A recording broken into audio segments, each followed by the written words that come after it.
Hi, I'm Tony DeLacy, and in this video I'd like to talk about a motivation, a calling, a way of living, and something incredibly fundamental. Call it a pitch, if you will, for a way of living, so to speak. And that way of living is very general. And the reason it's very general is so that if it's something that you can subscribe to, but something that you can say, yes, I can do this, then you can apply it in any way that you like. And that is a life that you can lead that is pointing towards some sort of ultimate good. Now, what is ultimate good? Well, you think about it in your own way, really. But ultimate good is a way of living. It's a way of being, a mentality, so to speak, where everything you do is to the betterment of yourself and people around you. Now, this might sound like something pseudo-religious in a way, and in a sense, it is deep-rooted in religious teachings, but it's putting it all into your hands, into your power, so to speak. See, that's the difference between perhaps religion and what I'm talking about, insofar as the reason for doing this isn't for some ethereal or metaphysical reason, but the reason behind it is because it might just be what makes you enjoy your life. There's nothing much else to it. My reasoning for making this video is to hopefully put that power into your hands, the ability for you to see and for you to think, why couldn't I do this? Now, the reason I wanted to talk about this is because I speak to so many people who tell me what their dreams were as a child, so to speak, or what their dreams were before they got into the rat race of whatever business they're in. And I listen to these people. I listen to the fantastic ideas that they had, or maybe still in some way have. And I ask them, well, why are you not doing it now? The reason I'm asking that is because all the time when I hear the dreams they always wanted to be as a child. See, as children, we were more ambitious. Maybe we were perhaps more naive about the pressures of life and how that can change our desires of what we want to do in life. But if you think about it, if you think about what you wanted to do as a child, your mind as a child was filled with more innocence, but with greater dreams, an ability to see almost anything you could do. I bet you can think about it now, and it doesn't have to be, I wanted to be, a priest or anything, but it's, some people say, well, I wanted to be an actor or something like that, or I wanted to be a doctor, or a poet, or a writer, or something like that. And what is a similarity between all of these potential ideas that we had when we were young is that deep down they were all ways of us enjoying our own lives, but also making the lives of other people who would benefit from our work and our love and our passion. It would benefit them as well, in a very positive way. You had those dreams. I bet you can imagine. I bet you can remember. And if you ever come across me, I'm going to ask that question. And perhaps you're living it. Perhaps you're living exactly what you wanted to do. And that's great.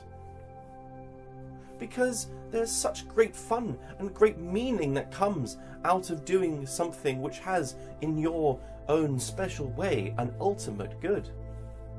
And the ultimate good is to tackle something very fundamental.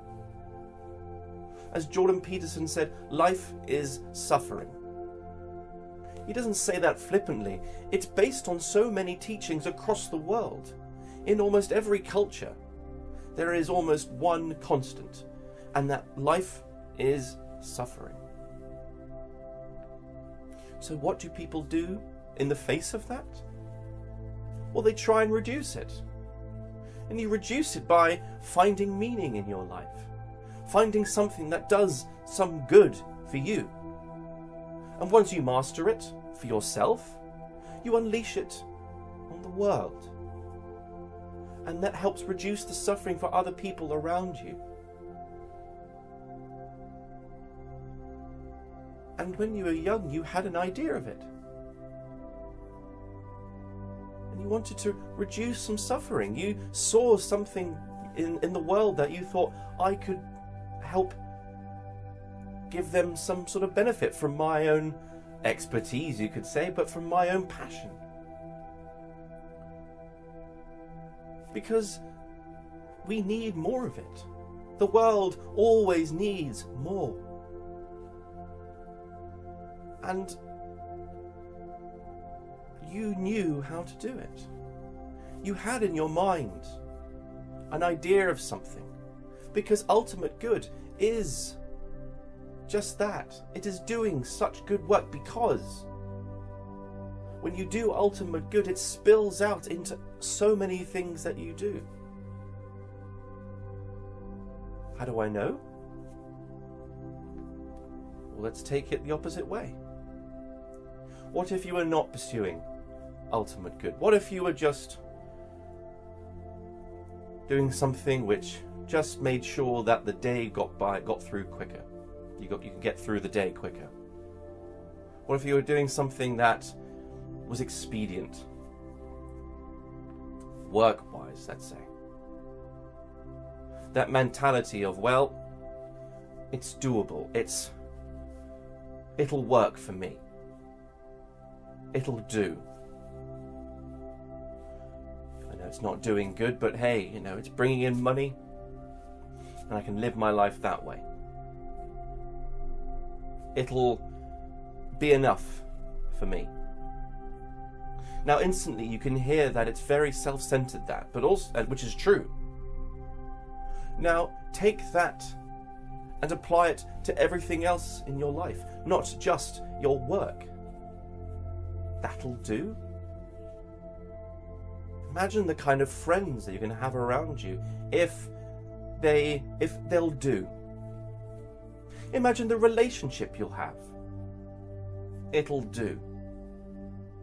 You accept that there's going to be a great degree of negativity, or perhaps there's going to be a degree of things that you just don't want, but hey, you're going to just have to deal with it. Because it's going to help you get through the day. You can see just about a bit of benefit from it. See, if this mentality of that'll do, and it's not quite reaching the betterment of my life, but hey, it's the best I can get, then perhaps it can answer a few questions of why there's some aspects of my life that I'm not getting right. Well, you look at the root cause then. What are you pursuing? Are you pursuing the greatest good, the ultimate good? Or are you pursuing something that's expedient? Ask that question and answer it honestly. Look at the clues around your life. Are you pursuing the best possible version of whatever you're trying to get? Answer it. Now you might be saying, well, Tony, this is my life. This is the world. This is reality. No, it isn't. You're defining reality and you're using it to justify your own shortcomings. The reality is, you're not a serf, you're not tied to the land. You're not tied to such an existence. You're incredibly fortunate enough to live where in the space and time you are now. And to say, this is the best I can get, it's not reality. That's you twisting it to make it to sort of artificially push you down, so that you can say, well, there's no way of me getting up there, so I better be happy with what I have now. You're artificially putting yourself in prison. If you don't, if you accept that whatever you're in at the moment is the best you can get, and that isn't pursuing what you've always wanted to do when you were a child. If you accept such and it's not negative, but it's a very sort of low bar way of living, you'll invite low bar opportunities into your life. And in that way, do you treat yourself like you actually matter? Do you feel like you actually matter? And that's a root cause of why you put so much artificial constraints over yourself. And that's why you say to yourself, look, I don't want any more than this. Well, it's because, do you treat yourself like you matter? It all starts from the individual. It all starts from what you think of yourself. What do you think of yourself? Do you think of yourself as an incredibly powerful individual? In that way, then you're more than capable of pursuing the greatest good, the good you always wanted it to be and to pursue as a child. So why are you not doing it now? Why are you working in finance? Why are you chasing down the titans of industry? Is the most ultimate good that you want to pursue that you want to save lives, make people feel better, or to make sure that a great bank's accounts are all settled? Or making sure that people are audited all right? Good on you. The world doesn't need more of those people. There isn't a shortage of bankers. There isn't a shortage of people working in finance. There isn't a shortage of people doing things that really have no ultimate good in them. Or if they do, they're the ultimate good of a bank balance. Yours, perhaps, theirs for sure. I'm not just bashing bankers and everything. I'm talking about other jobs where there is generally... it was never something that you wanted to do as a child. An estate agent. But you can think of all of these ideas, all these jobs that... fine. But if you wake up in the middle of the night after 10, 15, 20, 30 years going, what the hell am I doing with my life? Call it a midlife crisis, so to speak. What you're doing on a day-to-day basis is going to be that hint of what you find is a shortcoming. I'd rather you didn't come to that conclusion, because that almost will feel like it's almost too late. Why swim back halfway, so to speak? Or you can take a look at your life. Take a look at the fundamental way you are living your life. And think, Why am I not pursuing the ultimate good? And because I'm not, there are these aspects in my life which show that what I'm giving and what I'm receiving is no way good enough for me. If I know just how powerful I am, just how powerful that I am, so that I can get to that ultimate good that I always wanted to do. Oh, but Tony, I need the money. Well, then we know the motivation then, don't we? If you're motivated by money, you'll never pursue ultimate good, because ultimate good doesn't need necessarily money. It needs effort, it needs desire, it needs passion. Sure, money can be helpful, but look at the ultimate good you want to do in your life.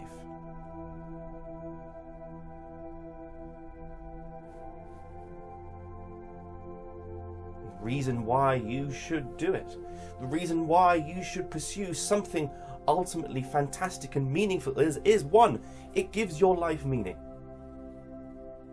It gives your life the ultimate meaning. If everything you do matters, you have a meaningful life.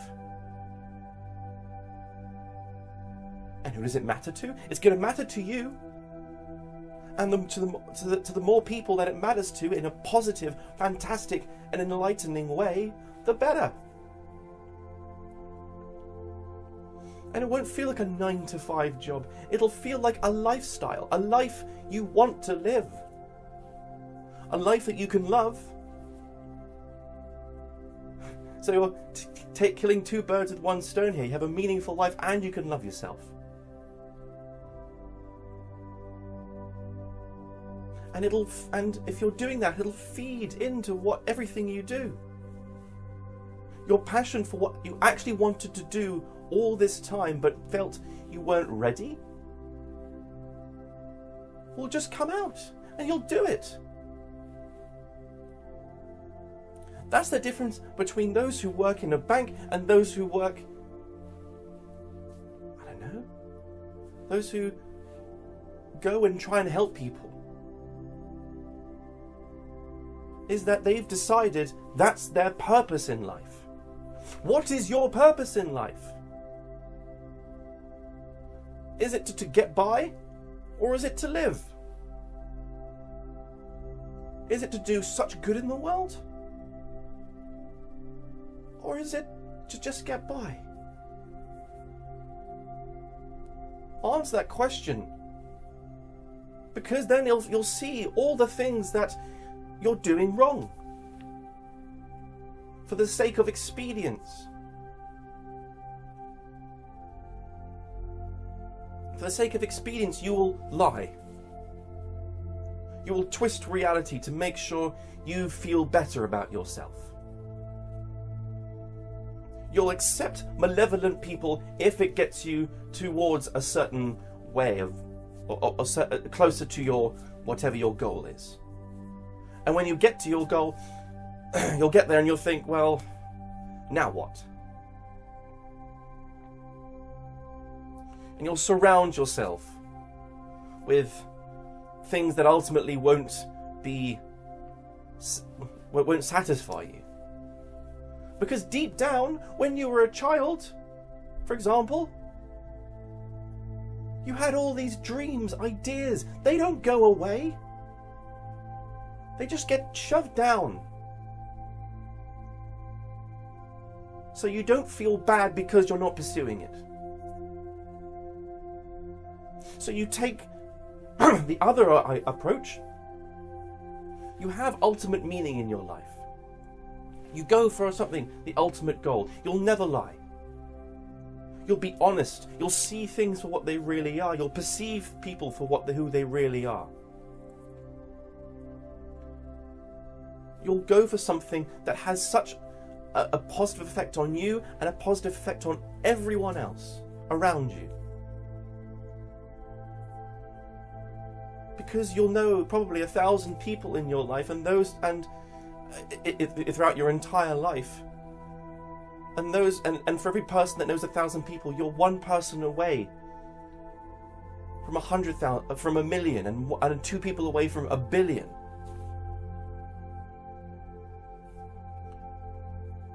So of course you matter.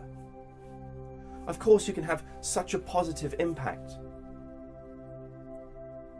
If you pursue ultimate good, everything around you will start to go better. Why not? What have you got to lose? A bank balance? An income?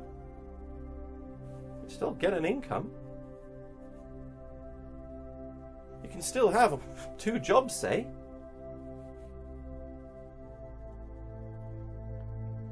But if you pursue something ultimately meaningful, you'll never procrastinate again. Because you'll be more motivated to do that than to sit around and do nothing. To then go, no, I need time to do my own thing. I need time to watch TV or something. If you're doing that as a response to what you're working as, you're not motivated towards whatever you're doing. It's just expedient. It'll do. If you come back from work and go, do you know what? I don't want to do anything. I'm really stressed. I don't want to do anything more. I want to relax and vegetate for a while. Then why are you doing it in the first place? If you dislike a job that much, that during your time off you resent people or things that get in the way, you're not leading a meaningful life. You're not pursuing an ultimate goal. So what do you do about it? You don't climb the corporate ladder. It only gets worse. And for goodness sake, does money guarantee happiness? No. Rich people are upset a lot of the time. I know it's hard to believe. So don't let that be the guarantee of happiness, the guarantee of loving your life.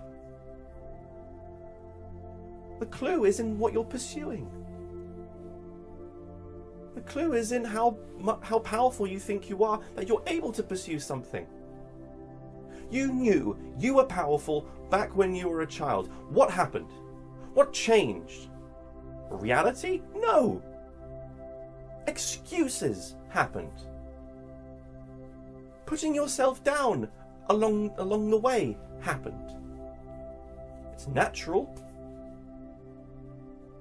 And what happens is people in their 30s and 40s sometimes start going, actually, do you know what? I want to do something different. A good friend of mine, working in finance, decided, do you know what? I want to be a pilot. Why not? Why? Because his job was getting people to go on holiday, for example. But he always wanted to be a pilot. His motivation was, I want to take people on holiday. Indirectly making people happy, connecting people across the world. Why don't you do that now? Because you'll see that all these things that you were chasing after were ultimately meaningless. So change what you're pursuing, because it will help make your life better. You'll start to get reasons for doing positive things. And so rather than wasting your time and your life just, recovering from work, you can do other positive things. Because pursuing something meaningful, knowing how powerful you are, gives you an excuse to look after yourself and other people around you incredibly well. It's a reason why you can get into fitness, for example. If you're pursuing something ultimately meaningful, if you know just how powerful you could be in order to get there, you'll start living the life that is that powerful. So pursue ultimate good in your life. Be honest with yourself and everyone. Be good to people. Make your life better and other people's around you. Don't go through life accepting mediocrity. Don't go through life clocking in and out. Because when it comes down to it, deep down, you want that meaningful life. So pursue the most ultimate good you can conceive, or that you did conceive.